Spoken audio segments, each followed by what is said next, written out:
ఇంకా చిల్లర విషయం ఏంటంటే సైదాబాద్లో మొన్న హైదరాబాద్లో ఒక బీజేపీ కార్యకర్త ఆయన ఇంటికి పోయి మా వాళ్ళు అధికారులు పోయి సాయం చేసినారు 10,000 రూపాయలు. ఆయన పేరు అభిషేక్, కావాలంటే ఫోటోతో సహా మీకు ఇస్తా. చేస్తే తెల్లారి అదే మనిషి ఆ రోజు మంచిగా నవ్వుకుంటా పైసలు తీసుకున్నాడు, ప్రభుత్వం ఇచ్చిన సాయం తీసుకున్నాడు, ఫోటో దిగిండు, తెల్లారి పోయి ధర్నాలో కూర్చున్నాడు. ఒక 10 మంది లేడీస్ని వేసుకొని వాళ్ళని ఎగేసి అదే పెద్ద మనిషి, అదే పార్టీకి సంబంధించిన కార్యకర్త. ఇంత చిల్లర రాజకీయమా, ఇంత దిగజారుడు రాజకీయమా, ఇంత దారుణమైన రాజకీయం అంటే వారి గురించి ఏం చెప్పాలో ఆలోచించమని చెప్పి నేను కోరుతా ఉన్నా. కేసీఆర్ కొడుకు ప్రెస్ మీట్ పెట్టిండని తెలిసింది. ఈయనకి కేసీఆర్ కొడుకు కాబట్టి ప్రజలు ఈయనని వింటారు, చూస్తారు. బాలీవుడ్ వాళ్ళు దేక్తారు. కేసీఆర్ కొడుకు కాకపోతే పిచ్చి కుక్క కూడా దేకదినని.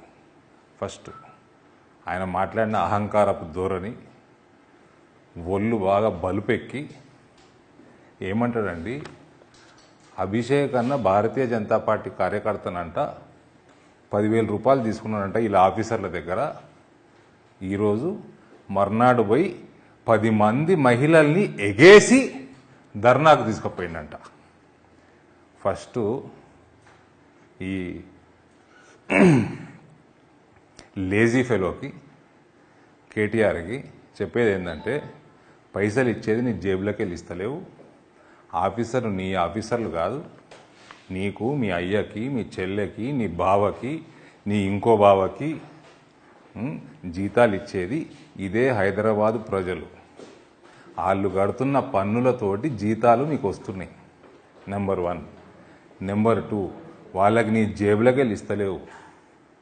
10,000 రూపాయలు వాళ్ళు కట్టిన పన్నుతోటి వాళ్ళకి ఇస్తున్నావు. మూడోది, అభిషేక్ అనేటోడు భారతీయ జనతా పార్టీ కార్యకర్త, హైదరాబాద్లో నివాసి.